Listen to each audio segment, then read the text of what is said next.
இரண்டாவதாக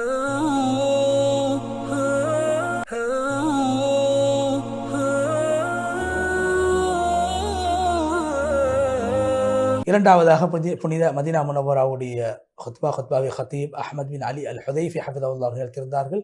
ஹுத்பாவுடைய தலைப்பு வருடங்கள் முடிவடைவதன் மூலம் நாம் பெற வேண்டிய பாடமும் ஹஜ்ஜாஜிகளுக்கான சில வாழ்த்துக்களும் என்பதாகும். அல்லாஹ்வை புகழ்ந்து ஸல்லல்லாஹு அலைஹி வஸல்லம் அருமை ஸலவாத் ஸலாம் சொல்லி தக்வாவை வலியுறுத்திய பின்பு அல்லாஹ்வுடைய அடியார்களே, உங்கள் எல்லோருக்கும் அல்லாஹ்வுடைய அந்த நிஅமத்துக்கள் கிடைக்க வேண்டும். அல்லாஹ்வுடைய நிஅமத்துக்கள், சில நிஅமத்துக்களை நாங்கள் அனுபவித்துக் கொண்டிருக்கிறோம். அவ்வாறான நிஅமத்துக்களை அனுபவிக்கக்கூடியவர்களுக்கு அதாவது நற்செய்தி உண்டாகட்டும் என்று சொல்லி, குறிப்பாக அல்லாஹ்வுடைய வீட்டை நாடி வரக்கூடிய ஹாஜிகள் அவர்களுக்கு அந்த ஹஜ்ஜை பூர்த்தி செய்த அந்த நிஅமத், ஹஜ்ஜை பூர்த்தி செய்வது என்பது அல்லாஹ்வுடைய ஒரு அருளாக இருக்கிறது. அதற்காக நாங்கள் வாழ்த்து சொல்லிக் கொண்டிருக்கின்றோம்.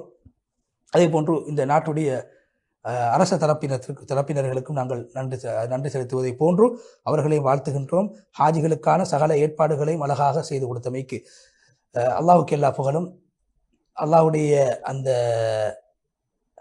அவன் தந்த அந்த எங்களுடைய அல்லாஹ்வுடைய அருட்கொடைகளுக்கு எங்களால் பிரதிபகாரம் செய்ய முடியாத அளவுக்கு, நன்றி செலுத்த முடியாத அளவுக்கு அல்லாஹ் உபகாரங்களை செய்திருக்கின்றான். அல்லாஹ்வுடைய அடியார்கள் 2 புனித ஸ்தலங்கள் மக்கா மதீனா, இவைகள் அனைத்து 2மே வஹி இறங்கிய இடமாகவும் அல்லாஹ்வுடைய தூது என்ற அந்த ஒளி வீசிய இடமாகவும் இருக்கின்றது.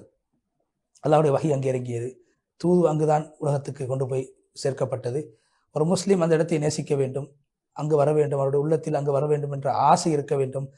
அந்த 2 புனித ஸ்தலங்களை நேசிக்குகின்ற அந்த அன்பு இருக்க வேண்டும் என்ற அர்த்தத்தை கொண்ட ஒரு கவிதையை படித்துவிட்டு, இந்த இப்படியான பூமியில் தான் கண்களில் இருந்து கண்ணீர் வடிக்கப்பட வேண்டும், என்னுடைய ஆசைகள் வெளிப்படுத்தப்பட வேண்டும். இந்த பூமியுடைய கண்ணியத்தை நாங்கள் விளங்கி நடக்க வேண்டும், கண்ணியத்தை நாங்கள் பேண வேண்டும். ஏன், ஹஜ்ஜுடைய மாதமும் கண்ணியமான மாதம், இந்த இடமும் கண்ணியமான மாதம், நாங்கள் வந்திருக்கக்கூடிய அமலும் கண்ணியமான ஒரு அமல். எனவே இந்த 3 விடயங்களும் ஒன்று சேர்ந்துதான் ஹஜ் என்ற வணக்கம் செய்யப்படுகிறது. அல்லாஹ்வுடைய அடியார்களை அறிந்து கொள்ளுங்கள். கண்ணியமான காலம், கண்ணியமான இடம், இதிலே நன்மையும் கண்ணியம் எங்களுக்கு இரட்டிப்பாக கிடைக்கும். அதே போன்று பாவங்களும் இங்கு இரட்டிப்பாக பாவத்துடைய தண்டனை வழங்கப்படும். என் காரணம், அல்லாஹ் இந்த இடத்தை கண்ணியமாக ஆக்கி வைத்திருக்கிறான். குர்ஆன் சூரா அல் ஹஜ்ஜிலே சொல்கிறான் 25வது வசனத்திலே, இந்த பூமியில் யார் ஒரு அநியாயம் செய்ய நாடுவாரோ, அநியாயம் செய்யவில்லை, அநியாயம் செய்ய நாடக்கூடியவர்களையும் நாங்கள் கடுமையான தண்டனைகளை கொடுத்து தண்டிப்போம் என்று அல்லாஹ் சொல்கிறான். என்றால் நாடுவதற்கு இந்த தண்டனை என்றால் அநியாயம் செய்தால் எப்படியான தண்டனைகள் கிடைக்கும் சொன்னார்கள்.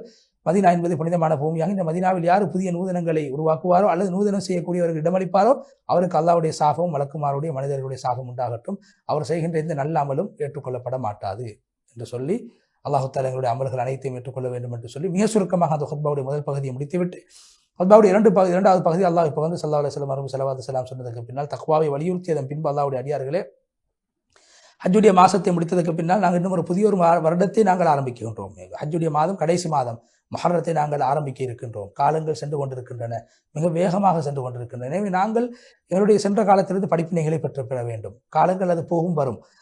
எனவே புதிய ஒரு வருடம் வருகிறது, காலம் சில நாட்கள் கழிந்து ஒரு வருடம் முடிவடைகிறது.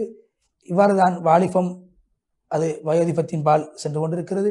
எனவே உலகத்துடைய சந்தோஷமும் நிரந்தரம் கிடையாது, கவலையும் நிரந்தரம் கிடையாது. ஒரு எப்போதுமே அவர் நல்லெண்ணத்தோடு புதிய வருடத்தை, எதிர்பார்ப்புகளோடு, ஆசைகளோடு அவர் புதிய வருடத்தை எதிர்பார்க்க வேண்டும், புதிய வருடத்தை அவர் வரவேற்க வேண்டும், புதிய வருடத்துக்கு அவர் முகம் கொடுக்க வேண்டும். நடந்த விடயங்களை விட்டுவிட வேண்டும். சென்ற வருடம் அது சென்று விட்டது, அது வருடத்தின் மூலமாக பாடங்களை பெற்று புதிய வருடத்தை நாங்கள் சந்தோஷமாக எதிர்பார்க்க வேண்டும், வரவேற்க வேண்டும் என்ற கருத்தை சொல்லி நபி ஸல்லல்லாஹு அலைஹி வஸல்லம் அவர்கள் மீது அதிகமாக ஸலவாத்து ஸலாம் சொல்லுங்கள் என்று சொல்லி ஸலவாத்து சொல்லி நீண்ட துஆவையும் செய்து ஹத்தீப் அஹ்மத் பின் அலி அல் ஹுதைஃபி ஹஃபிதஹுல்லாஹ் அவர்கள் முழுமையாக அந்த சாராம்சமான சுருக்கமான ஹுத்பாவை விட்டும் விடைபெற்று சென்றால், அடுத்ததாக நேயர்களுக்கு நாங்கள் புனித மஸ்ஜிதுல் அக்ஸாவுடைய ஹுத்பாவை மொழிபெயர்க்க இருக்கின்றோம். அதற்கு முன்னால் ஒரு இடைவேளை.